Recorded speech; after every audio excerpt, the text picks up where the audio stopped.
So the three things that we'll be talking about today, and it'll be a good session because I realized later कि मैंने अभी तक कोई CRPC और IPC वगैरह पे क्लास नहीं ली है, so I think I should not just focus on civil laws. I should also take classes on IPC and CRPC. तो आज हम CRPC पे एक बहुत बढ़िया क्लास लेने वाले हैं. And this class is going to be on statements recorded during investigation. तो इसमें काफी सारे आपके सेक्शंस कवर होंगे एंड आपको ये भी पता चलेगा कि आपने कैसे मतलब चीजों को देखना है. ठीक है. आई एम श्योर इसमें से बहुत सारे क्वेश्चंस आएंगे. अगर आप मतलब if you listen to this class carefully, I am sure this will be really helpful. तो आई एम जस्ट कैवियट, मैं आपको सीआरपीसी और एविडेंस एक्ट से करवा रहा हूँ. मतलब we can have another class जिसमें हम इनके जो कॉन्करेंट प्रोविजंस हैं बीएनएस और बीएसए में, बीएनएसएस और बीएसए में, वो भी हम देख सकते हैं. लेकिन आज के लिए एटलीस्ट हम सीआरपीसी और एविडेंस एक्ट से डील करने वाले हैं. ठीक है, क्योंकि मुझे वो फिर ज्यादा अच्छी तरह से देखना पड़ेगा. I have a look and मतलब उसके लिए पता है हम क्या करेंगे. In fact I think we should do a comparative study some other day. वो फिर it won't be answer writing, it will more be on the lines of me telling you about how to go about. अगर आपने already CrPC IPC पढ़ा हुआ है तो अब आप उसको बीएनएस और बीएनएसएस में कैसे कन्वर्ट करेंगे और कैसे इंश्योर करेंगे कि आप जो मेन पॉइंट्स हैं वो पकड़ पा रहे हैं. तो those are like longer classes, those are for some time else. Right now हम कॉन्सेप्चुअल क्लैरिटी से डील करेंगे and we'll deal with what kind of questions that can come from this part of the subject, right? So 154 तो मतलब the two acts that I want you to look at today are the Evidence Act and the CRPC, right? Primarily the CRPC, but also a lot of Evidence Act.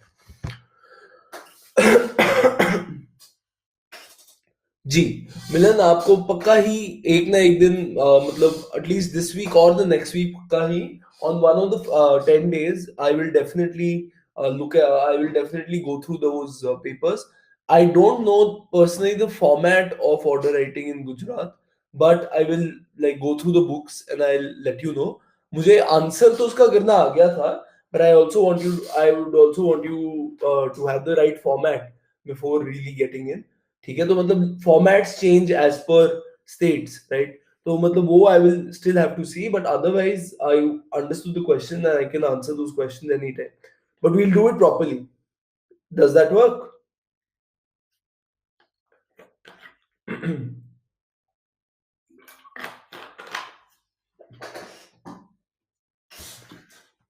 I think that works, right?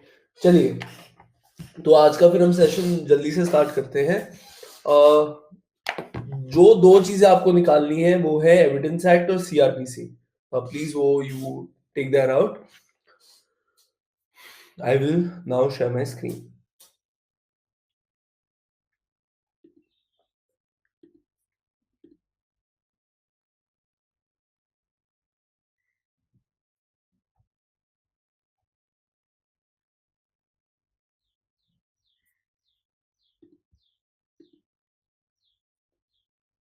Yeah.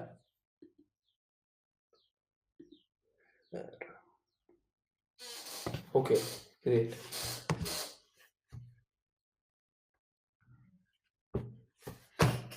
Right. तो अब जो हम आज चार situations की बात करने वाले हैं वो हैं सेक्शन 154, 161, 162, 164 एंड एक और है, एक second,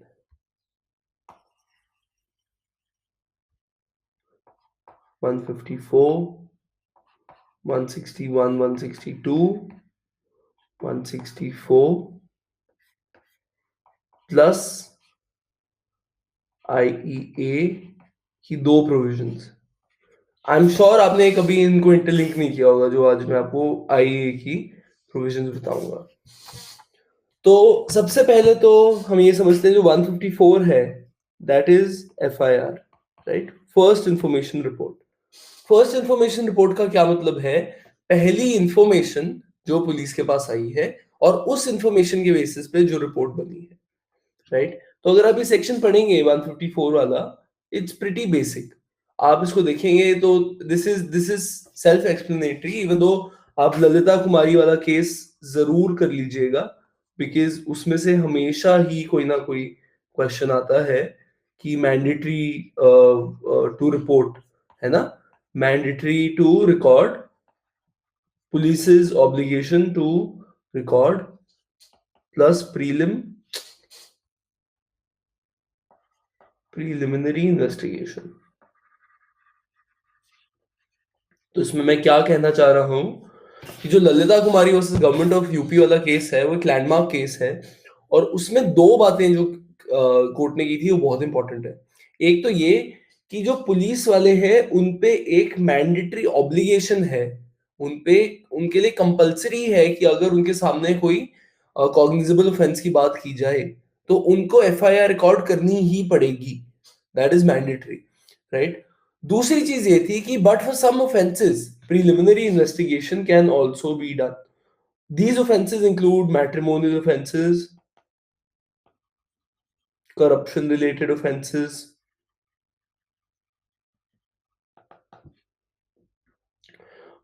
medical negligence cases, etc.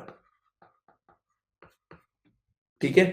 तो ये वाला जो पार्ट है ना, मतलब this part of the jurisprudence on 154 is always asked, right? The second thing that may be asked and that you should keep in mind is the Sujit Sarkar wali holding.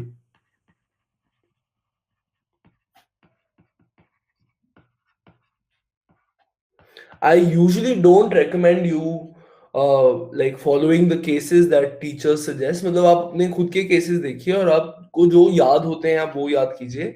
लेकिन ललिता कुमारी and Sujit Sarkar are both very important from the context of how questions are asked in the criminal law exam, क्योंकि FIR पे बहुत ही ज्यादा question होते हैं। मतलब अगर आप नोटिस अच्छी तरह से करेंगे तो जो हम आज चार सेक्शंस डिस्कस करने वाले हैं, जो हम चार लार्जर प्रोविजंस डिस्कस करने वाले हैं, उनमें से बहुत सारे क्वेश्चन आते हैं, राइट? तो Sujit Sarkar versus state of West Bengal में क्या कहा गया था कि that information which is first in time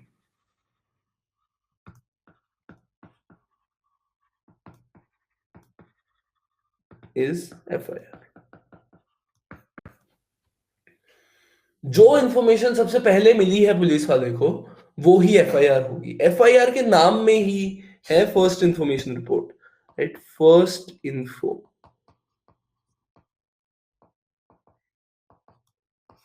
तो दैट बिकम्स वेरी इंपॉर्टेंट। जो भी इंफॉर्मेशन पहले मिलेगी वो बन जाएगी FIR, but not to cryptic messages. मतलब जिन मैसेजेस को समझा ही नहीं जा सकता हो वो एफआईआर नहीं होंगे। इसका मैं अब आपको एग्जांपल देता हूँ। मान लीजिए किसी ने पुलिस स्टेशन में कॉल किया और कहा कि मेरे सामने ए ने बी का मर्डर कर दिया है, आप इधर जल्दी आइए, ए बी को मार रहा है और मैं इसकी कंप्लेन लिखवाना चाहता हूँ। So this would be FIR. Even though police पहले जाएगी, बाद में आके रिकॉर्ड करेगी और सब कुछ होगा, लेकिन एफआईआर क्या होगी?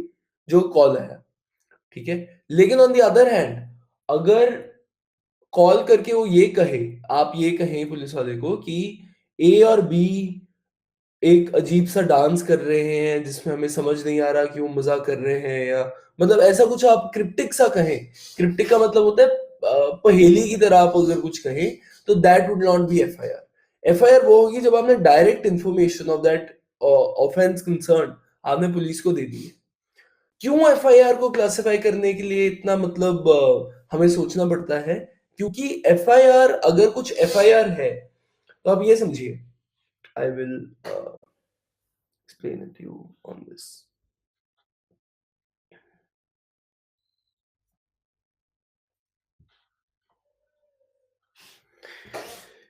If something is an FIR, okay, no, आप ये समझिए जो क्रिमिनल प्रोसेस है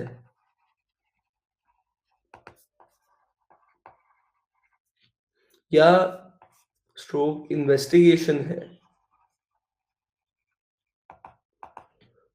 starts only with the FIR.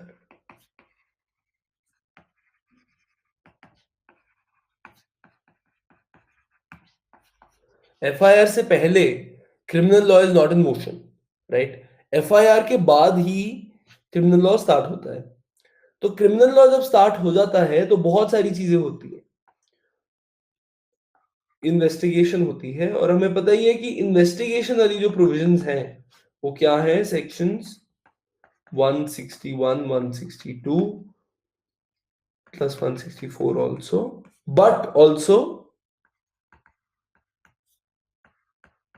24 to 26 evidence act. तो जो FIR वाली स्टेटमेंट होगी वो कौन सी स्टेटमेंट होगी डिटरमाइन करना बहुत इंपॉर्टेंट हो जाता है, क्योंकि उससे ही हमें पता चलता है कि कौन सी उसके बाद वाली स्टेटमेंट्स है और कौन सी उसके पहले वाली स्टेटमेंट्स है। भी रियलाइज कीजिए कि जो इन्वेस्टिगेशन में स्टेटमेंट बनाई गई हो, जो इन्वेस्टिगेशन में बनाई जाएगी स्टेटमेंट, वो तो 161 और 162 से हिट होगी, लेकिन जो इन्वेस्टिगेशन से पहले बनाई जा रही है statement, that will not be hit. FIR itself is not hit by 161 and 162. तो FIR 154 वर्सेस 161 अगर आप करके देखेंगे, सॉरी 161 के बारे में अगर आप सोच के देखेंगे तो you will find out why identifying what is an FIR and what is not becomes very important, right? तो अब हम देखने वाले हैं कि FIR कैसे कैसे यूज की जा सकती है। ये आपने, आई होप आपने ये सेक्शन पहले पढ़ा हुआ है, I will not really read through the section, right? लेकिन I just tell you how this can be used. FIR can be used both to contradict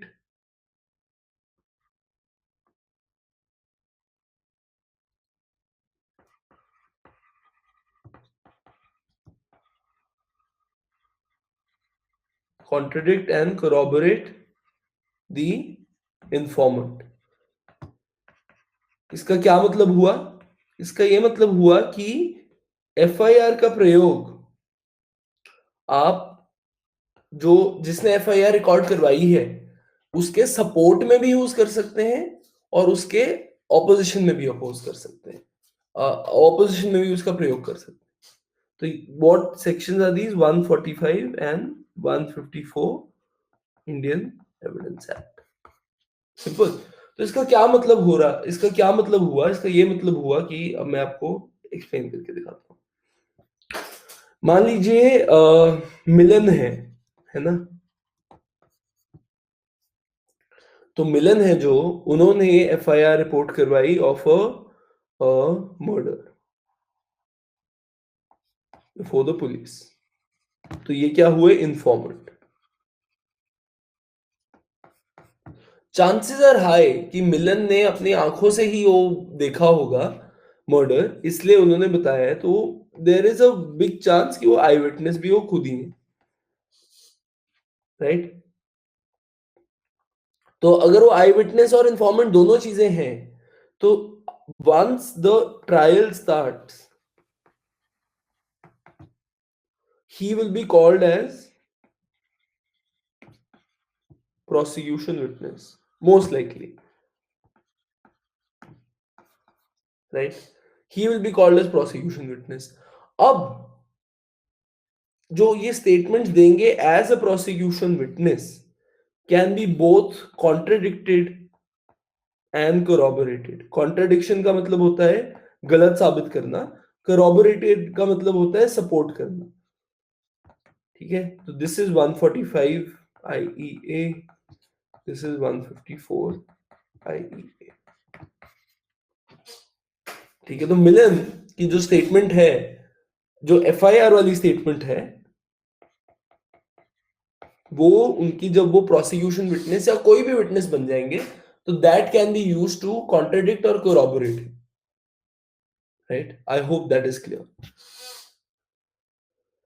तो इसलिए 154 की स्टेटमेंट आइडेंटिफाई करना बहुत इंपॉर्टेंट हो जाता है, क्योंकि उससे हमें पता चलता है कि कौन इंफॉर्मेंट है, कौन आई विटनेस है, किसकी स्टेटमेंट पे उसको किसकी स्टेटमेंट के बेसिस पे उसको कॉन्ट्रडिक्ट या corroborate किया जा सकता है, ठीक है?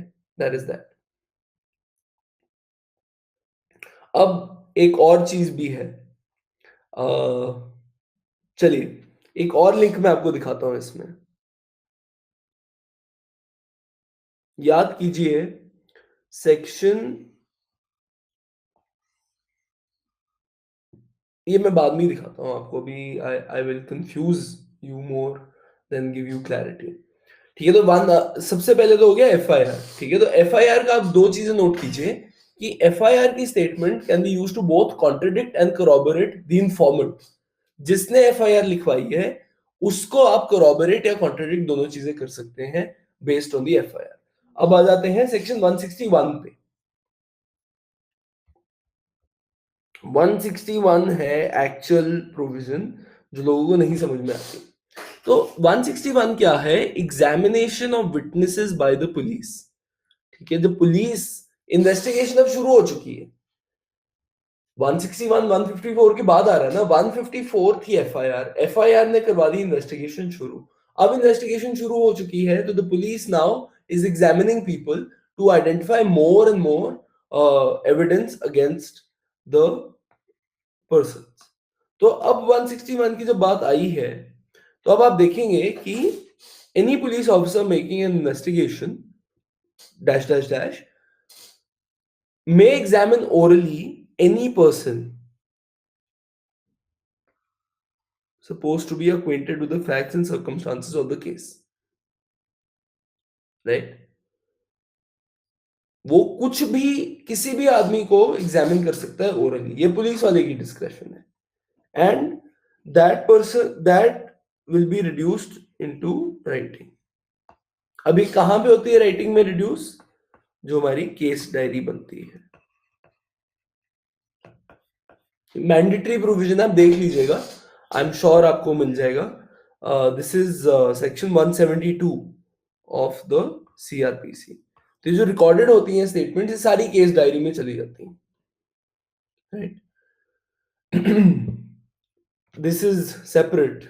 लेकिन अब 161 की जो स्टेटमेंट्स हैं, 161 की कौन सी स्टेटमेंट्स हुई?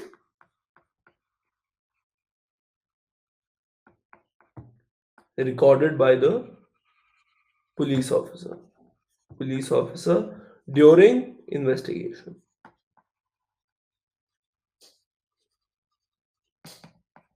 क्या इनको भी 154 की तरह दोनों चीजों के लिए यूज किया जा सकता है for contradiction and corroboration? Answer है नो। एंड इसका क्यों आंसर है वो है 162 में दिया हुआ। 162 हम अब पढ़ेंगे।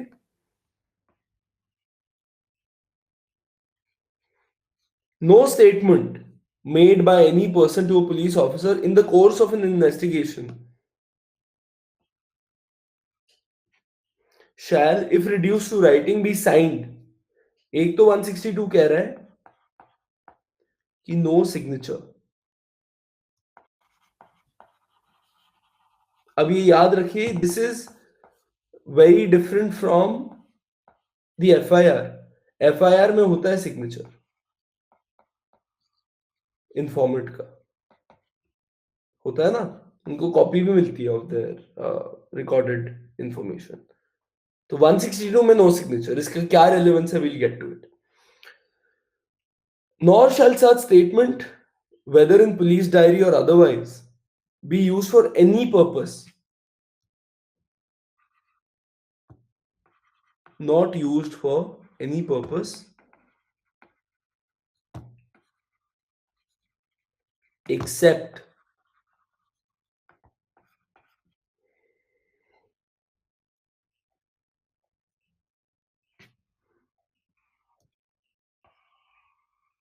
ये आप ध्यान से पढ़िए, ध्यान से। इसका क्या मतलब हुआ? It can not be use for any purpose, right, at any inquiry or trial in respect of any offense under investigation at the time when such statement was made। मान लीजिए, इसका मैं अब आपको एग्जांपल देता हूं। पहले हमने मिलन वाली बात तो कर ली है ना, ये मिलन की जो एफआईआर थी वो तो उसने दे दी। अब मान लीजिए एक है लड़की सुमन, ठीक है, मिलन ने एफआईआर दर्ज करवाई। अब पुलिस वाले आ गए, पुलिस वालों ने बोला कि यार ये सुमन भी तो थी, वो भी एक आई विटनेस थी, लेट्स एग्जामिन हर अंडर 161। ठीक है, पुलिस वाले इसके पास अब खुद गए एग्जामिन करने। सुमन ने बहुत सारी स्टेटमेंट्स बोली। सुमन ने बोला कि मैंने ही देखा है ए को, A murder B and A fled from the scene. ये रिकॉर्ड हुई स्टेटमेंट। ठीक है, इस पे अब सुमन का सिग्नेचर नहीं होगा, इस पे मिलन का सिग्नेचर था, इस पे कोई सिग्नेचर नहीं है। ठीक है, तो अब Suman may be called as a prosecution witness by the court. Suman ने एक और स्टेटमेंट बोली कि एट 8:30 आई वॉज, जब मर्डर हुआ, I was in the shop, something like that, right. ये स्टेटमेंट भी उसने, she made that statement. Now none of these statements are signed and this statement has been reduced into the police diary। तो अब क्या, जब सुमन इधर आएगी court के सामने, और अगर कोर्ट के सामने she says A did not murder B,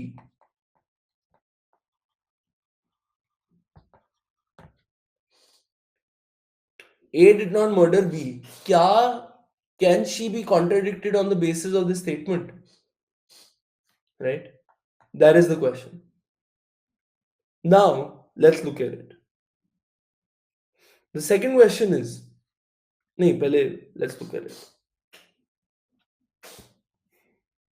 अब आप ये देखें, अगर उसका प्रोविजो देखेंगे आप 162 जो सबसे इंपॉर्टेंट है, वो ये है, any part of a statement if duly proved may be used by the accused and with the permission of the court by the prosecution to contradict such witness,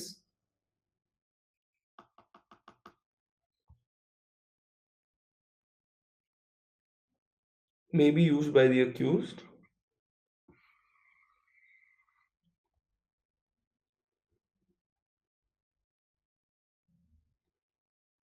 ठीक है, to contradict the witness in terms of section 145 evidence act. ठीक है, तो अब क्या कह रहे हैं ये basically, the accused slash prosecution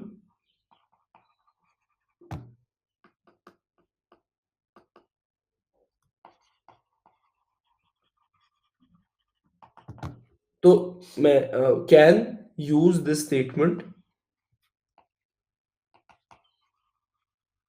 to contradict only,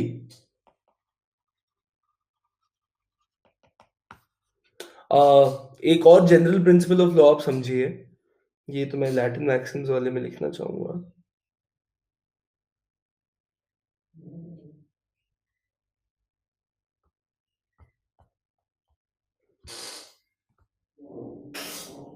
incluso unio e excluso, I'm forgetting the name, altrius I think is the maxim, I'll just have to confirm this once, I'll do that। तो इसका क्या मतलब होता है, inclusion of one is exclusion of all others.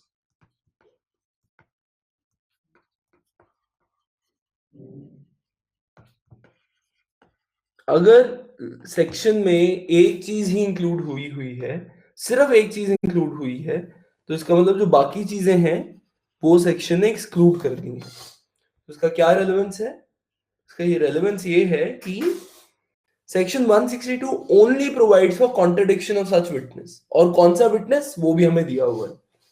तो contradiction as provided under section 145 evidence act can only be done through, can is the only thing that can be done on the basis of section 161 statement, kiski, of though that witness that has been called as a prosecution witness. अब आप सोच के देखिए, जो accused है उसके तो वो अगेंस्ट प्रेजेंट कर रहा है ना, prosecution witness normally will be present against the accused, वो प्रोसिक्यूशन की स्टोरी को फेवर करने आया होगा, है ना, in usual course of things. On the off chance अगर प्रोसिक्यूशन का विटनेस जो है आके हॉस्टाइल हो जाएगा, तो prosecution then also requires the opportunity to contradict that particular witness. So both of those options are given in section 145 and section 145 of the Evidence Act, read with section 162. ठीक है, I think I misspoke somewhere else कि 154 है, sorry, I meant to say corroboration होती है 157 में और contradiction होती है 145 में. This would be 157, no, I am forgetting the numbers, I'm really sorry. But चलिए, जो भी contradiction वाली provision है वो भी हम उस पे भी आ जाते हैं, we look at that. तो ये hostile witness prosecution के लिए तो hostile witness होगा अगर prosecution को permission चाहिए, इसलिए आप language notice करेंगे तो prosecution के लिए it is similar to the language that is used for hostile witness. ठीक है, तो accused और prosecution can both use the previous statements as recorded under section 162, 161 and 162 of a person to contradict that person before the court. Only, no corroboration, only contradiction, right? Why is that the case? Why is that the case? Is that the accused can be protected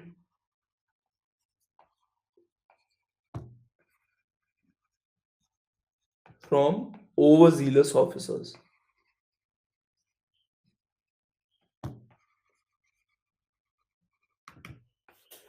इसका क्या मतलब हुआ? इसका ये मतलब हुआ कि हमारा जो क्रिमिनल सिस्टम है इंडिया में, it is based on the fundamental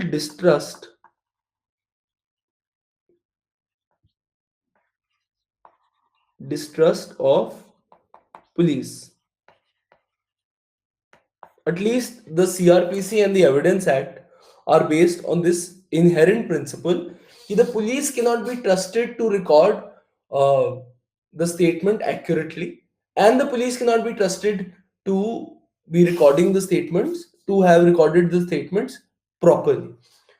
police पे भरोसा नहीं किया जा सकता कि वो जो स्टेटमेंट रिकॉर्ड कर रहे हैं वो रिलायबली तरीके से कर रहे हैं और पूरी अच्छी तरह से कर रहे हैं. ओनली दैट स्टेटमेंट जो कोर्ट के सामने बनाई जाएगी, जो कोर्ट के सामने दी जाएगी, सिर्फ वो ही स्टेटमेंट एक्चुअली यूज की जा सकती है फॉर ऑल पर्पसेस. वो ही सब्सटैंटिव एविडेंस है. जो पुलिस के सामने जो स्टेटमेंट्स है वो नहीं है.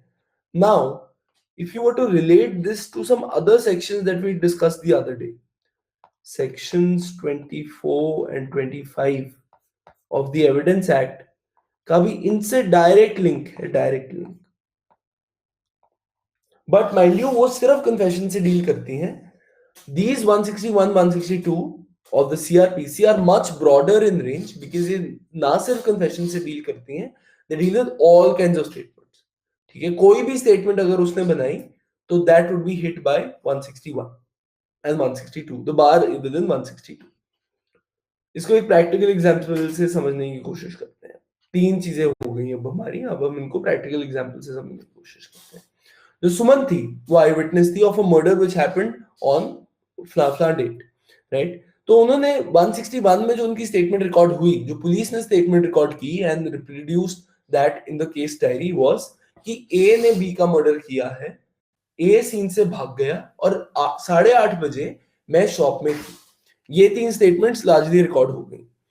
अब प्रोसिक्यूशन ने बुलाया, prosecution called सुमन as PW. ठीक है, तो जो डिफेंस है, अब दो चांसेस हैं. सिनेरियो 1, कोर्ट के सामने सुमन आके अपनी स्टेटमेंट रिपीट करती है कि ए ने बी का मर्डर किया और ए सीन से भाग गया, ठीक है, ए मर्डर करके भाग गया। That is scenario one. तो इस केस में जो डिफेंस है, he can say, they can take the stance कि आप तो कह रहे थे कि आप 8:30 बजे शॉप में थे, है ना, लेकिन मर्डर तो हुआ था 8:30 बजे, और मर्डर की जगह और आपकी शॉप आर 5 किलोमीटर अपार्ट। तो आप ये कैसे कह सकते हैं कि आपने वो स्टेटमेंट देखी? ठीक है, तो based on the statement made under 161 the defence can contradict Suman. ठीक है, 162 के बेसिस पे 162 अलाउज फॉर दैट, जब वो प्रोसिक्यूशन विटनेस बनकर आई है। जो दूसरा सिनेरियो ये है कि हॉस्टाइल विटनेस वो बन जाए, डिक्लेयर करवा दी जाए bye prosecution.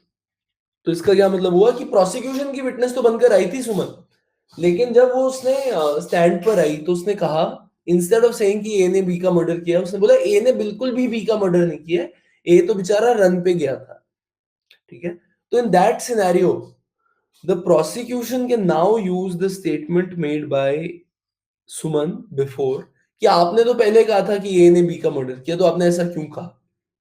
In both of these scenarios Suman is a prosecution witness. अगर वो डिफेंस विटनेस है तो it can't be used, 161 statement can't be used. अब इसका क्या रीजन है कि कॉन्ट्राडिक्ट हम करने दे रहे हैं लेकिन और कुछ नहीं कर पा रहे? वो ये है कि जो पुलिस वाले हैं, इट इज अज्यूम्ड कि वो मतलब रिकॉर्ड ऐसी करेंगे, statement will be recorded to favour the prosecution, ताकि जो प्रोसिक्यूशन का केस है वो स्ट्रांग हो पाए, जो पुलिस वालों ने पर्चा बनाया है वो स्ट्रांग हो पाए। ऐसी ही इंटेंशन से इट इज अज्यूम्ड कि पुलिस वाले स्टेटमेंट रिकॉर्ड कर रहे हैं। ठीक है, तो ऐसी स्टेटमेंट को आप उनके सपोर्ट में नहीं यूज कर सकते विटनेस के, लेकिन आप कॉन्ट्राडिक्ट जरूर कर सकते हैं, क्योंकि कॉन्ट्राडिक्ट जब आप करने जाते हैं तो कॉन्ट्राडिक्शन में बात होती है कि पहले तो आपने ये कहा था, अब आप ये कह रहे हैं, तो that person has the opportunity to explain himself. On the other hand, जब आप ये कह रहे हैं कि आपने पहले भी ये कहा था, अब भी आप यही कह रहे हैं, तो इसमें एक्सप्लेनेशन की अपॉर्चुनिटी नहीं आ जाती। इसमें ऐसा होता है कि आपने उनके मुंह में वर्ड्स डाल दिए और अब वो उन वर्ड से रिजाइल नहीं कर पा रहे, राइट? तो instead of making the prosecution's case stronger, सेक्शन 162 exists to ensure कि डिफेंस के पास एक अपॉर्चुनिटी हो to contradict that particular person. Prosecution के लिए भी दे मेड स्मॉल एक्सेप्शन। वो समझना पड़ेगा कि उन्होंने ऐसा क्यों किया है। वैसे तो इसका सिंपल सा रीजन ये है कि अगर कोई हॉस्टाइल विटनेस हो गया, पहले तो उनकी स्टेटमेंट 161 पे रिकॉर्ड हुई हुई है, अगर वो अब आके सामने कोर्ट के आके उन्होंने ब्राइब लेके वो हॉस्टाइल हो जाए, तो प्रोसिक्यूशन बेचारी के पास क्या ऑप्शन रहेगा? तो प्रोसिक्यूशन को एक इजी वे आउट देने के लिए the court has provided for the code has provided for 162 कि अगर ऐसा कोई रिजाइल कर रहा है अपनी स्टेटमेंट से, कोई मुकर रहा है अपनी स्टेटमेंट से, तो आप सिंपली उसको कहिए कि हम आपको कॉन्ट्रडिक्ट कर देंगे। तो इससे दो चीजें क्या होंगी, लोग रिजाइल जल्दी जल्दी नहीं करेंगे क्योंकि उनको पता है कि 162 की तलवार उन पे लटकी हुई है, और दूसरी चीज, ज्यादा से ज्यादा सच सामने आएगा कोर्ट के सामने। ठीक है, तो these are two things. Another very interesting thing जो बहुत लोग नहीं नोटिस करते और जो मैंने आज अभी अंडरलाइन भी की थी, वो ये है, at it can't be used at any inquiry or trial in respect of any offense under investigation at the time when such statement was made। ठीक है, इसका क्या मतलब हुआ? सुमन की ये 3 स्टेटमेंट हमने रिकॉर्ड की कि ए ने बी का मर्डर किया, ए मर्डर करके भाग गया, 8:30 बजे मैं शॉप में थी। सो इन्वेस्टिगेशन चल रही थी of on into murder of B.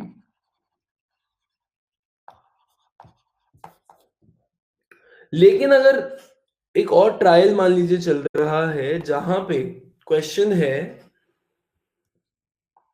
Weather Suman was in Delhi on that particular date. मान लीजिए मतलब सुमन भी अक्यूज्ड है किसी ऑफेंस की और उसने एलिबाई वाला डिफेंस लेने की कोशिश की है। ठीक है, तो अगर उस केस में ये मान लीजिए केस था ऑफ किडनैपिंग या अबडक्शन का केस था ये। ठीक है, तो किडनैपिंग और अबडक्शन वाले केस में क्वेश्चन ये है कि क्या सुमन 8:30 बजे अपनी शॉप में थी। तो इस वाले केस में जो इसने इधर स्टेटमेंट बनाई can be used properly, can be used fully in fact. ठीक है, so 162 bar does not apply any more because जो जिस इन्वेस्टिगेशन में वो रिकॉर्ड की गई है स्टेटमेंट वो अलग है, वो मर्डर वाली इन्वेस्टिगेशन है। अब ये एक अलग इन्वेस्टिगेशन चल रही है, अलग ट्रायल चल रहा है और इसमें इसका प्रयोग किया जा सकता है। ऐसा इसलिए है क्योंकि जो हम पुलिस वालों को डिस्ट्रस्ट करते हैं कि वो गलत स्टेटमेंट रिकॉर्ड करेंगे, गलत स्टेटमेंट वो उसी केस के लिए रिकॉर्ड करेंगे ना जिससे वो इमिडिएटली डील कर रहे हैं। या पुलिस वाले इतने ज्यादा क्रिएटिव हो गए हैं कि वो मतलब सारे केसेस को अपने ध्यान में रख के सबके लिए एक अच्छी सी स्टोरी बना देंगे। ऐसा नहीं है, मर्डर के हिसाब से तो उन्होंने सुमन के मुंह में वर्ड्स डाल दिए होंगे, लेकिन अगर सुमन सच में 8:30 बजे अपनी शॉप पर थी तो उनकी एलिबाई का जो डिफेंस है वो प्रूव होता है या नहीं होता है ये बाद में पता चल जाएगा। लेकिन दैट स्टेटमेंट कि मैं तो 8:30 बजे शॉप पे थी can now be use both to corroborate and to contradict Suman. ठीक है, ये दोनों चीजें इनका यूज किया जा सकता है 162 वाली जो स्टेटमेंट है in a different offence. Right, I hope that is clear. तो इस सब के लिए एक और चीज मैंने आपको बतानी थी इनफैक्ट, जो एक कॉन्ट्रडिक्शन है जो कॉन्ट्रडिक्शन वाला पार्ट है ना वो एक और सेक्शन से लिंक्ड है, वो है section 165 of the Indian evidence act. कैसे लिंक्ड है? लिंक्ड ऐसे है कि in a recent judgment the court is held, the honourable supreme court is held that a court can also use its inherent powers. 165 is basically inherent powers, right? Inherent powers to contradict the prosecution witness on basis of 161 statement. इसका क्या मतलब बना कि just because defence या prosecution जिसके पास power है of contradicting the prosecution witness on the basis of the 161 statement is not contradicting such a witness, इसका मतलब ये नहीं है कि कोर्ट हाथ पे हाथ रखकर बैठा रहेगा। कोर्ट के पास ऑप्शन है कि वो भी चाहे तो कॉन्ट्रडिक्ट कर सकता है दैट पर्टिकुलर विटनेस। मतलब जब कोर्ट भी मतलब आप ये देखिए कि एग्जामिनेशन तो प्रोसिक्यूशन और डिफेंस करती है, लेकिन at the same time court के पास भी पूरा अपॉर्चुनिटी होती है to ask questions and to really understand the truth of the matter. So in asking those questions, the court can also look at the 161 statements and contradict the prosecution witness if the need be. So court हाथ पे हाथ रख court does not have to wait for the defense or for the prosecution to contradict that particular person. Court अगर चाहे तो वो खुद भी contradict कर सकता है easily as per 165. इस judgment का नाम है Munna Pandey versus state of Bihar.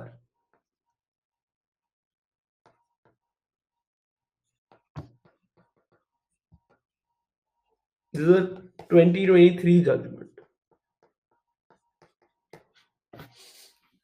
ठीक है, तो ये because this is a new position of law, that is why I have told you the judgment. Otherwise आप सिर्फ समझ भी जाइए तो that would be enough as well. Right, तो हम अभी तक हमने दो टाइप की स्टेटमेंट्स डिस्कस कर ली हैं, सेक्शन 154 एंड सेक्शन 161। राइट, तो 154 वाली जो स्टेटमेंट्स हैं वो कॉन्ट्रडिक्शन और कोरॉबोरेशन दोनों के लिए इसलिए यूज की जा रही है क्योंकि इन्वेस्टिगेशन से पहले है, एफआईआर के बाद इन्वेस्टिगेशन शुरू हुई। एफआईआर के इन्वेस्टिगेशन के दौरान जो स्टेटमेंट्स रिकॉर्ड की गई वो 161 और 162 से कवर होंगी। जो इन्वेस्टिगेशन से पहले थी स्टेटमेंट्स वो 154, 160, 154 से कवर होंगी। अब एक और चीज, जैसे वन जैसे section 26 of the evidence act एक एक्सेप्शन बनाता है कि statements made in police custody are not relevant, confessions made in police custody are not relevant except for confessions made in the direct presence of a judicial magistrate. Similarly, 164 exists which provides for procedure of recording of confessions and statements.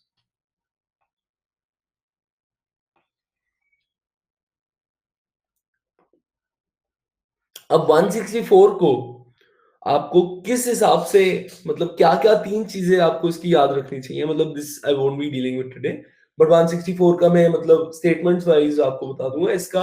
If you want to study this independently तो three things that you have to remember: one, evidentiary value; two, mode of recording.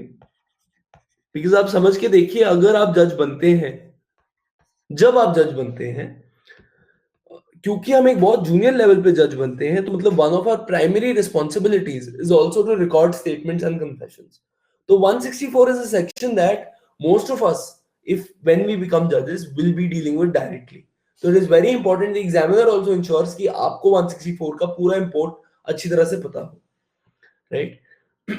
तीसरी चीज है mode of recording, manner of recording,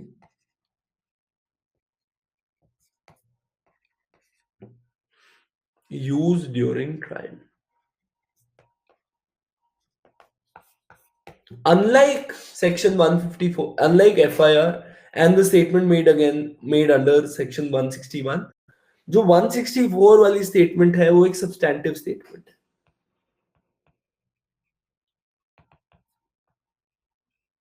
या substantive evidence है।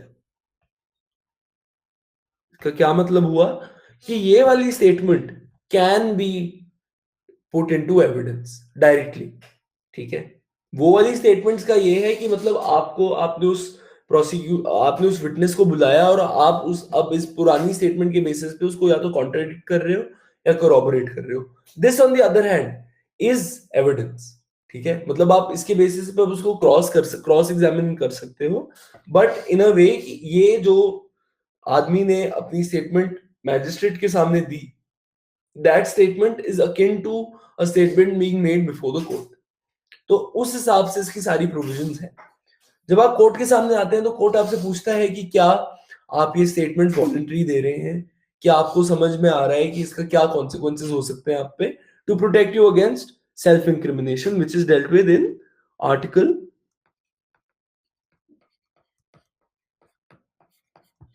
Also आप जब भी इसका किसी भी पार्ट का सेक्शन लिखेंगे, स्पेशली 161 का, तो आई थिंक आपको ये मेंशन करना जरूरी है कि 162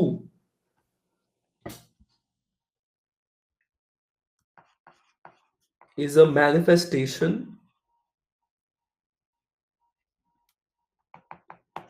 of Article 23, right against self incrimination। Manifestation का क्या मतलब होता है? मैनिफेस्टेशन का मतलब होता है कि जो सेक्शन 162 है वो आर्टिकल 23 का ही एक स्वरूप है, right? Right against self inc. ये इस बात को आपको ध्यान में रखना है। तो 164 की जो प्रोविजंस हैं वो इस तरीके से गियर्ड है कि जब ट्रायल हो तो जो स्टेटमेंट मैजिस्ट्रेट ने रिकॉर्ड की हो उसको सिर्फ आप स्टेटमेंट पढ़ के ही समझ पाए।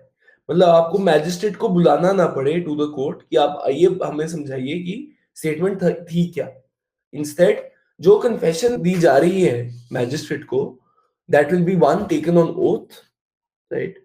कहां कहां लिखा है ये देखें, देखिए कन्फेशन एंड और स्टेटमेंट है तो दो चीजें कवर हो रही हैं। हम कन्फेशन से ज्यादातर डील करते हैं, right?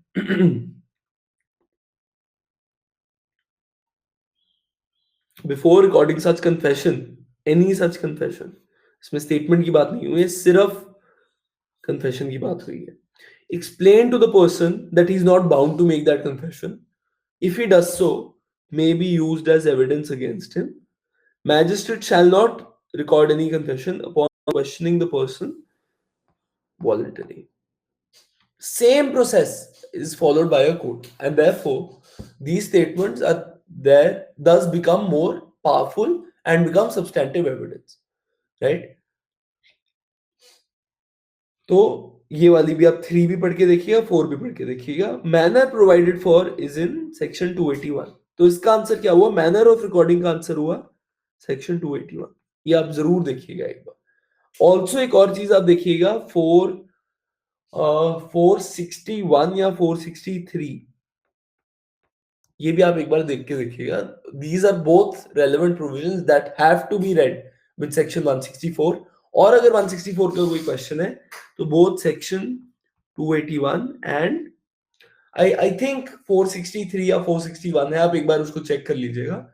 I will also have a look, right? तो उसको भी लिखना इंपॉर्टेंट है कि defects made in that recording of that statement are not material in fact. अब ऑन द अदर हैंड अगर आप 2 को 5 से कंपेयर करेंगे तो आप ये देखेंगे कि ये तो है any such confession. 5 deals with any statement other than a confession, right? Shall have the power to administer oath. इसका क्या मतलब हुआ कि कन्फेशन के अलावा किसी भी स्टेटमेंट पे मैजिस्ट्रेट ओथ डिलीवर करवा सकता है कि आप, मैं जो कहूंगा सच के सिवा कुछ नहीं कहूंगा। ये वाली बात आप उससे बुलवा सकते हैं। आप उससे कह सकते हैं मैं भगवान की सौगंध खाकर कहता हूं कि मैं कुछ भी झूठ नहीं बोलूंगा। तो the religious angle can be brought into it for any statement which is not a confession. Confession हमें इंश्योर करना है कि वॉलंटरी रहे और ट्रूथफुल रहे। मतलब अगर आदमी अपने अगेंस्ट नहीं कन्फेस करना चाहता तो हम कोर्स नहीं करवा सकते उससे उसके उसके against a confession. So that is why the difference between confessions and statements has been made. This has a direct relation with section 26 of the Indian Evidence Act. Right? तो आप उसका भी कनेक्शन ड्रॉ करके देखिएगा। तो 3 तरह की statements क्या हो गई जो हमने डिस्कस की अभी तक। पहली तो है सेक्शन 154।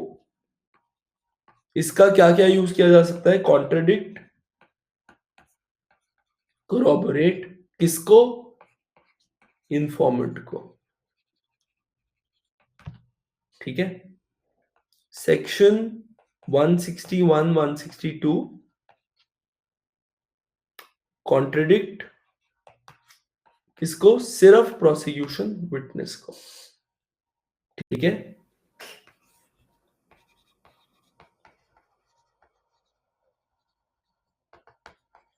ये दोनों ही सब्सटैंटिव एविडेंस नहीं है। सब्सटैंटिव एविडेंस क्या है? जो वो स्टेटमेंट विटनेस एक्चुअली आके कोर्ट के सामने दे रहा है।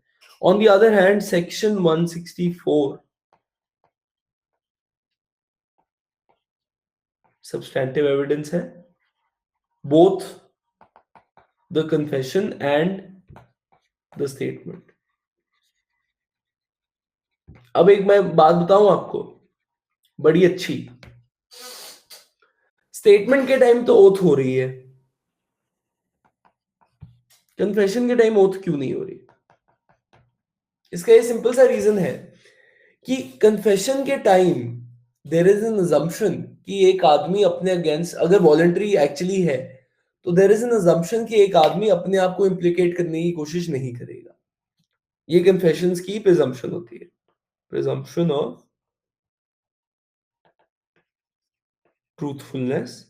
ये आप कहाँ एक और जगह देखेंगे? Section 30 of Indian evidence act, कि अगर मैं किसी और के अगेंस्ट कन्फेशन दे रहा हूं लेकिन उस कन्फेशन से मैं अपने आप को भी इम्प्लीकेट कर रहा हूं तो देयर इज अ प्रिजम्पशन कि वो स्टेटमेंट सच्ची होगी, क्योंकि मैं अपने आप को बिना बात के क्यों फंसाना चाहूंगा।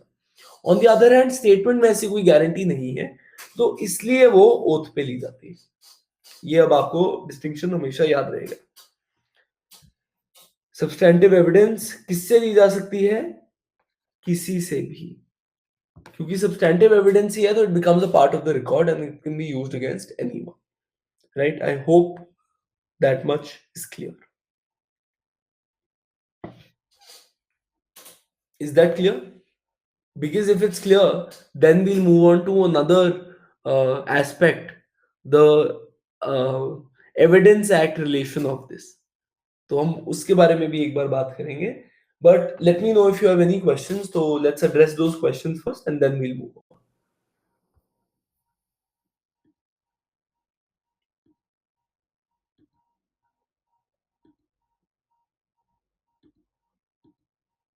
जी, बताइए. कोई questions है तो you can raise your hands or you can put it up in the chat. Oh, there are plenty of questions in the thing.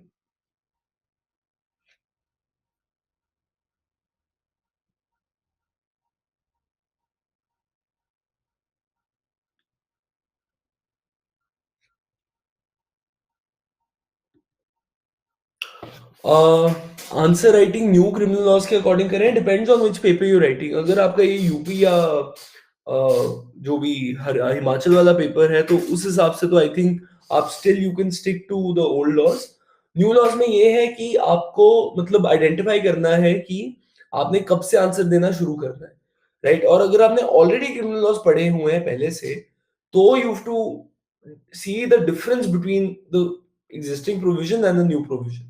तो आप मतलब मैं यूजुअली क्या करता, अगर मुझे आज कोई कह दे कि आप ये लिख कर आइए, जैसे डेविड ने लिखा है section 154 and section 173 of BNSS, मतलब जो एफआईआर की प्रोविजन सीआरपीसी में है 154, it is 173 in BNSS.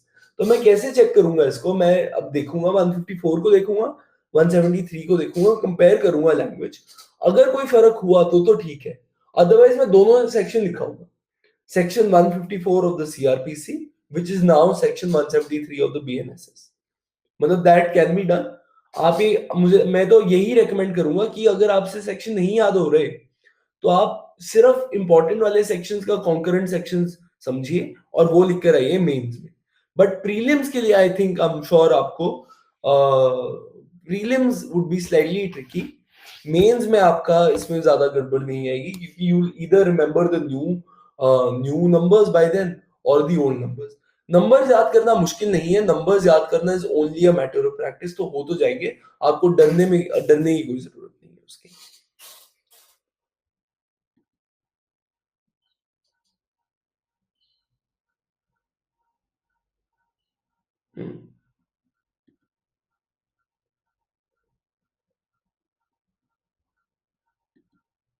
Hmm. Presumption of undue influence and threat by the police. Gaurav, exactly. And another presumption that you can never be sure कि actually that statement was being made by them. Because remember, the statement is not being signed by them. सिर्फ police वाले का word ले रहे हैं कि हाँ उसने ये स्टेटमेंट बोली थी और आपके पास उसका कोई रिकॉर्ड है ही नहीं. तो that's why 161 162 statements are not very reliable. 463, thank you. 463 CrPC. So 164 के आप जब भी कोई आंसर लिखेंगे तो उसमें 4 सेक्शंस और इन्वॉल्व होते हैं. 164, 281, 463 and 26 of the Indian evidence act. ये 4 सेक्शंस इन्वॉल्व होते हैं. जो प्रिंसिपल्स हैं वो तो आप समझ ही गए.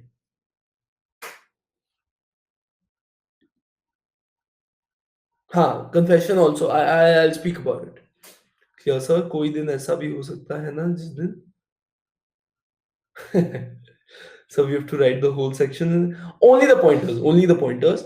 Remember, the way that you attempt these exams is different based on क्या आपको मेंस बुकलेट दी गई है या क्या आपको मेंस बुकलेट नहीं, सॉरी, क्या आपको बेयर एक्ट दिया गया है क्या आपको बेयर एक्ट नहीं दिया गया. अगर आपको बेयर एक्ट दिया गया है, ठीक है, तो आपको ये दिखाने की जरूरत नहीं है कि हमें बेयर एक्ट की नॉलेज, हमें बेयर एक्ट की लैंग्वेज कितनी अच्छी तरह से पता है. बेयर एक्ट अगर दिया गया है तो आप ज्यादा से ज्यादा सेक्शन के नंबर लिख सकते हैं, बट उसके अलावा सिर्फ अपने की पॉइंट लिखिए. अगर बेयर एक्ट नहीं दिया गया तब एग्जामिनर आपसे ये जानना चाहता है कि आपको बेयर एक्ट कितनी अच्छी तरह से याद है. तो उस सिनेरियो में आप जरूर ज्यादा से ज्यादा बेयर एक्ट की लैंग्वेज लिखिए, बट उसके लिए आपको एक्चुअली बेयर एक्ट की लैंग्वेज याद करनी पड़ेगी, एज अपोज टू वो वाला सिनेरियो जहां पे बेयर एक्ट आपको दिया गया है और आप डायरेक्टली उसकी लैंग्वेज बुक से उठा के अपने आंसर शीट पे लिख देंगे.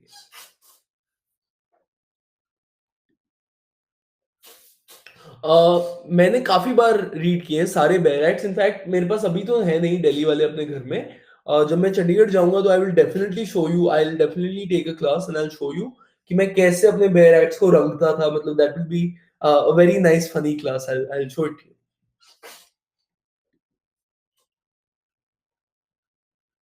Section 164 confession can be a sole basis of statement because अब ये देखिए substantive evidence का क्या मतलब है?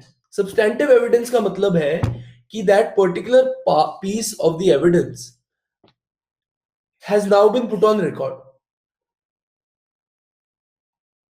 इसका एग्जांपल मैं देता हूँ आपको। मैंने कहा पुलिस वाले को कि मैंने अ, विनय का मर्डर कर दिया है। ठीक है? पुलिस वाले को ये मैंने कहा, पुलिस वाले ने अपनी स्टेटमेंट रिकॉर्ड कर ली। Now, this part is not relevant, right? It cannot be used against me in trial. Can only be used against me if it's under section 154 or section 162, right? मतलब even though आएगा नहीं, लेकिन मतलब मान लेते हैं कि नहीं यूज हो। लेकिन यही अगर स्टेटमेंट मैंने मैजिस्ट्रेट को दी और मैजिस्ट्रेट ने इंश्योर किया कि क्या तुम सच बोल रहे हो, क्या तुम पे कोई प्रेशर है, क्या कुछ ऐसे है, क्या कुछ वैसे है, तो नाउ दैट स्टेटमेंट, अगर मैंने उस सब के बावजूद भी ये स्टेटमेंट मैजिस्ट्रेट को दे दी कि नहीं मैंने ही विनय का मर्डर किया है, तो ये statement is now conclude like proper evidence against me. तो अगर और कोई एविडेंस है ही नहीं ऑन रिकॉर्ड जिससे मैं ये साबित कर पाऊं कि ये मतलब I was not in the fit state of mind while making the statement, जो कि करना मुश्किल है क्योंकि now I am going against the word of the magistrate as oppose to word of a police officer और someone else. तो जब अगर मैं किसी और तरीके से प्रूव ना कर पाऊं कि मैंने मर्डर नहीं किया, तो that statement alone will be enough to convict me, right? Section 134 of the Indian Evidence Act clearly says the principle is evidence is weighed, not counted. Evidence तोली जाती है, गिनी नहीं जाती, राइट? इसका क्या मतलब हुआ कि अगर एक एविडेंस एक ही चीज आ गई जो बहुत ही ज्यादा स्ट्रांग है, जैसे सेक्शन 32 डाइंग डिक्लेरेशन, अगर सिर्फ डाइंग डिक्लेरेशन भी है और वो बहुत ही स्ट्रांग है dying declaration, so even that scenario, that particular dying declaration can be used to convict you, right? Similar is the case here कि अगर 164 वाली स्टेटमेंट बहुत ज्यादा स्ट्रांग है and there is nothing else which contradicts it, तो आपको convict किया जा सकता है on that basis.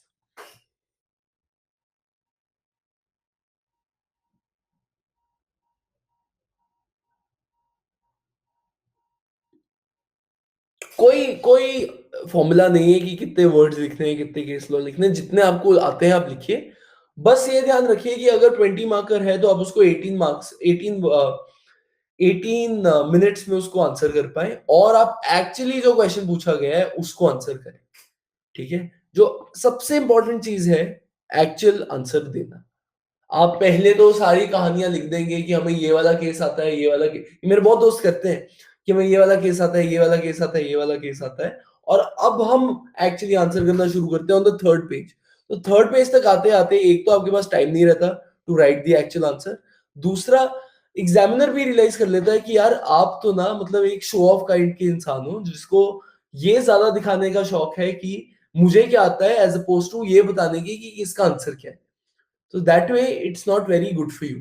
So answer the question concisely. जितनी जल्दी आप कर सकते हैं आंसर कीजिए। आफ्टर आंसरिंग द क्वेश्चन आप बाद में थोड़ी स्वीटनेस डाल सकते हैं, बट शुरू आप आंसर करने से ही कीजिएगा।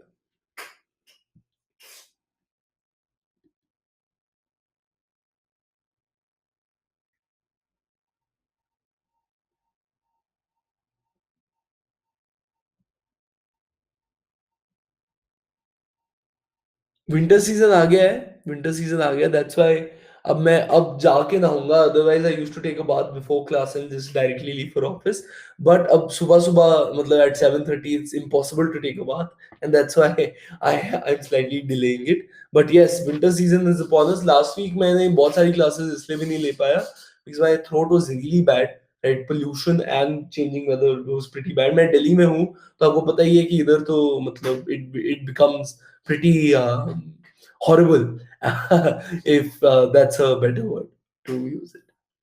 बहुत सारी स्टेट में अलाउ होती हैं यार। मतलब मेंस में आई थिंक हरियाणा में, दिल्ली में, हिमाचल में, all three allowed us to take barracks. But at the same time, I think I remember people who wrote Rajasthan, they could not take the bare acts. तो मतलब depends on your state. तो अब वही है कि आप दो states identify कीजिए और उनमें पता कीजिए कि अगर आपकी स्टेट में बेयर एक्ट यूज हो रहा है, तो आप एक ऐसी स्टेट का पेपर देने की कोशिश कीजिए जिसमें भी बेयर एक्ट यूज हो रहा है। मतलब प्रिपरेशन उस हिसाब से की जाती है दोनों चीजों की।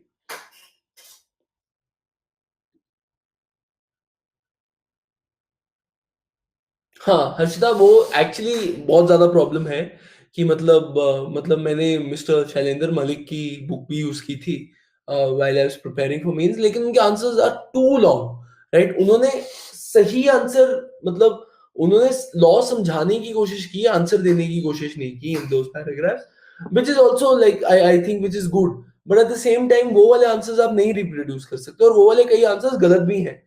तो मतलब those answer booklets you to always take with a pinch of salt. अब ये समझ के सोचिए कि ये तो मैं एक बुक पढ़ रही हूँ और आप हमेशा ये ध्यान रखिए कि आप जब आंसर्स एक्चुअली लिखेंगे तो you will be writing those answers in a time bound format without any facility of copy pasting from the internet और फ्रॉम एनी सोर्स, राइट? तो आपने अपना सब कुछ दिमाग से लिखना है और सब कुछ within that 9 18 27 minute period.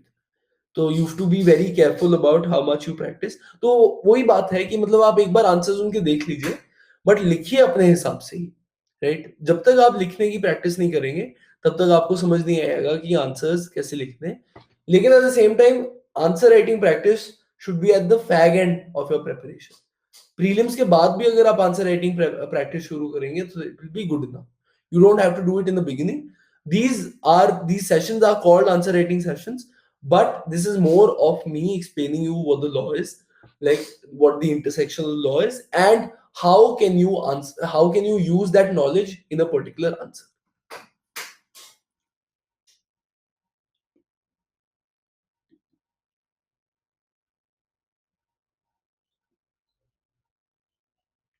Uh, Vinay, thank you for the question. मुझे अभी तो केस लॉ नहीं याद, बट मेरे पास यूनिवर्सल का बेयर एक्ट है, तो सेक्शन 8 जहाँ पे दिया हुआ है ना, उसके नीचे ही केस नोट है जिसमें ये लिखा हुआ है।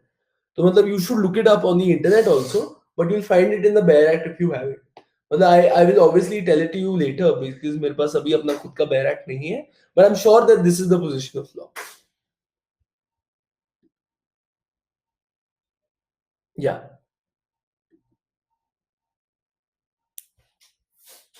एडजेस है कब मिलन? आप अपना मतलब you can raise your hand, let's have a conversation. Gaurav, yes, I am one of I have cleared HGS. I don't know if it's 23 or 24.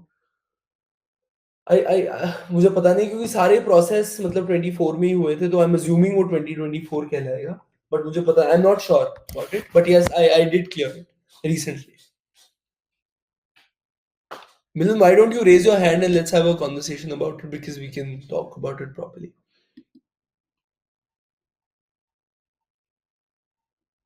Yes, Anand, tell me. आप भी अपना हैंड रेज कर सकते हैं, we can have a conversation that way.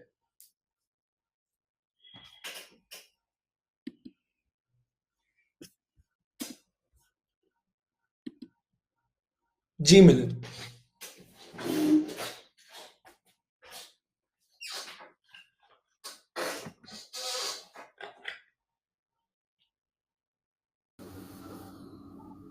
Hello.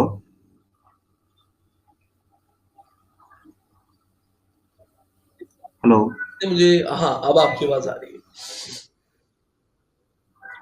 Sir, आवाज आ रही है मेरी? सर, मैं गुजरात से हूँ। जी सर। सर, मैंने 2 बार प्रीलिम क्लियर की है। मेंस में मैं रह गया हूँ। हम्म, और सर, मेंस का आइडिया नहीं था इसलिए क्लासेस ज्वाइन किए हैं सर। लेकिन आइडिया नहीं आता इसमें ऑर्डर राइटिंग में। हम्म, और सर, लास्ट 5 ईयर के मैंने पेपर आंसर राइटिंग के सॉल्व किए हैं हम्म, सर, अपनी तरफ से। लेकिन हमारे गुजरात में 2 ऑप्शन आता है, इंग्लिश और गुजराती में, दोनों में आप लिख सकते हो। ओके। तो मैंने गुजराती में लिखी है सर। तो सर, ये इनफ है मेरे लिए प्रैक्टिस के लिए? प्रैक्टिस के लिए इनफ है क्या? आपके पास कोई बुक नहीं है मतलब जिसमें solved previous year mains questions हो? गुजरात की तो होगी कोई ना कोई बुक ऐसी? नहीं, नहीं, नहीं सर, नहीं है सर। अच्छा, तो चलिए मैं आपको रिकमेंड करूँगा कि आप एक बार वो बुक देखिए, है ना? मतलब अगर ऐसी कोई बुक है। ऑर्डर राइटिंग में मतलब मैं तो गुजराती नहीं बोलता, ना मैं लिख पाता हूँ। तो मतलब मैं आपको उस हिसाब से तो नहीं जी हेल्प सर। कर पाऊँगा, लेकिन आई कैन ऑलवेज़ मतलब मैंने आपके क्वेश्चंस देखे थे, तो उसका हम क्या आपको हिंदी तो आती है ना अच्छी तरह से समझ? हाँ, हिंदी सर आ जाती है, इंग्लिश भी समझ आता ही है, लेकिन इंग्लिश में मैं लिख नहीं सकता सर। वो हिंदी तो में बस आए वो तो लिख सकता हूँ सर। कोई कोई उसमें कोई मतलब ख़ास चिंता लेने की बात नहीं। तो हम क्या करेंगे, हम एक ऐसा क्वेश्चन सॉल्व कर लेंगे, ठीक है? साथ में किसी क्लास में बिकॉज़ आपने जो जी, क्वेश्चन भेजे थे वो भी काफ़ी इंटरेस्टिंग थे। तो मतलब मैं कभी भी वो मतलब हम कभी भी बैठ जी के वो सर। सॉल्व कर सकते हैं। तो वन ऑफ दोज़ क्लासेस में हम वो सॉल्व करेंगे, तो आप भी देखना कि क्या आप वो सारी बातें कवर कर रहे हैं। आई एम श्योर आपके पास फॉर्मेट ऑर्डर राइटिंग का लेकिन होगा। तो अगर आप या तो मुझे फॉर्मेट भेज दीजिए या आप खुद ही फॉर्मेट देख लीजिए बिकॉज़ मतलब that format will not be relevant for वैसे सर एवरीवन एल्स, है ना? तो मतलब फॉर्मेट आप उसको अपने आप ऐसे डाल सर मैं जी, जी सर। बताइए, सर बताइए। ऑर्डर राइटिंग की जो फॉर्मेट होता है सर, इसमें जो हमारे गुजरात में एक लोकल सब्जेक्ट है गुजरात प्रोहिबिशन लॉ, जो लिकर का आता है। तो इसमें ज़्यादातर ऑर्डर होते हैं सर। जैसे बेल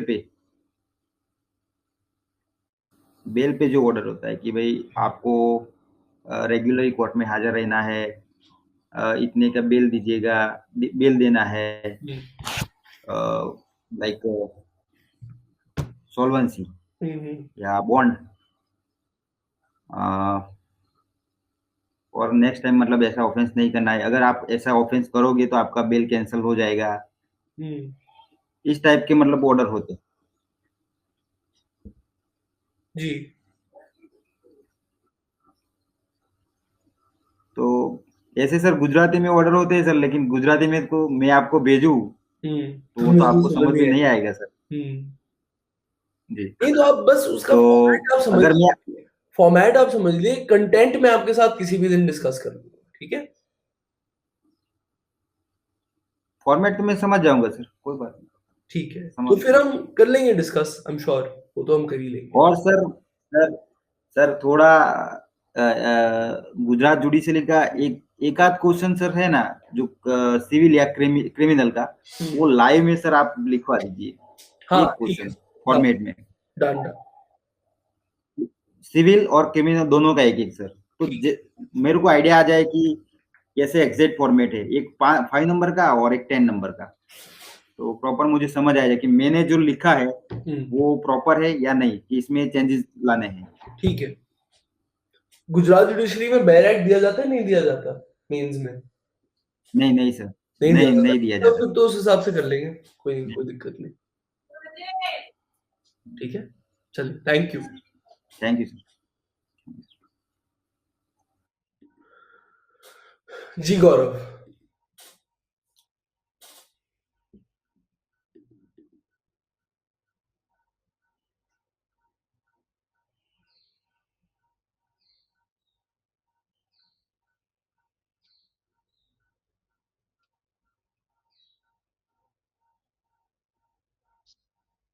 आनंद इसका आंसर ये है sorry Gaurav I am interrupting आप भी 1 सेकंड में बोल लीजिएगा।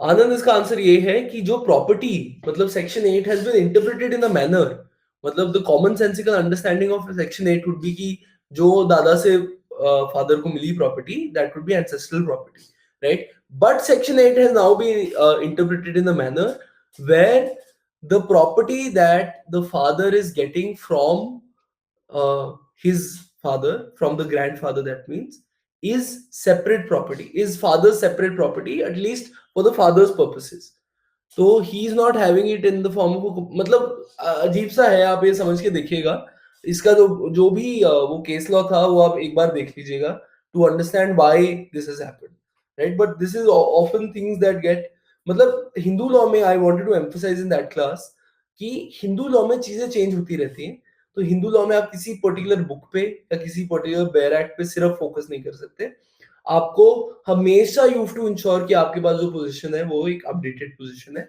ना कि एक आउटडेटेड पोजीशन तो विनय आई थिंक वो वाला जो केस है वो यही कहता है या नहीं कहता? आप प्लीज एक बार कंफर्म कीजिए। जी गौरव, आप अपना डाउट बताइए। Good morning, sir. Hi, good morning. Hello. Hi Vinay, यूर तो सर एक्चुअली मेरे को भी उसी में डाउट था जो प्रीवियस क्लास मैंने चलिए एक काम करते हैं, मतलब आप टेलीग्राम ग्रुप पे ऐड हो जाइए, राइट? उस पे फिर मैं मतलब खुद भी रिसर्च करके डाल दूंगा उस पे, ठीक है?